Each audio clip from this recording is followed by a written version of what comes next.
তোমরা তোমাদের ভিডিওতে যে কোনো গানের রিলিক্সকে অ্যাড করতে পারবে। কিভাবে দেখে নাও। তার আগে আমাকে এরকম ভিডিও দেখার জন্য সাবস্ক্রাইব করো। সেটার জন্য প্রথমে তুমি তোমার ইউটিউবে গিয়ে যে গানে ভিডিও বানাতে চাও সেটা সার্চ করে ডাউনলোড করে নেবে এবং সার্চ করার সময় লিখে দেবে ব্যাকগ্রাউন্ড ব্ল্যাক বলে এবং ভিডম্যাট কিংবা কোনো ওয়েবসাইট থেকে তুমি যে গানটার রিলিক্স অ্যাড করতে চাও সেটাকে ডাউনলোড করে নেবে সিম্পলভাবে।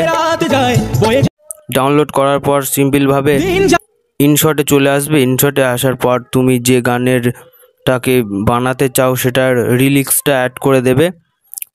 পিনে গিয়ে রিলিক্সটা অ্যাড করে দেবে। দেওয়ার পর সিম্পলভাবে ওটা অ্যাডজাস্ট করে নেবে। রিলিক্সটা অ্যাডজাস্ট করার পর তোমার ভিডিও তৈরি হয়ে যাবে এবং তুমি ওখান থেকে সিম্পলভাবে ডাউনলোড করবে।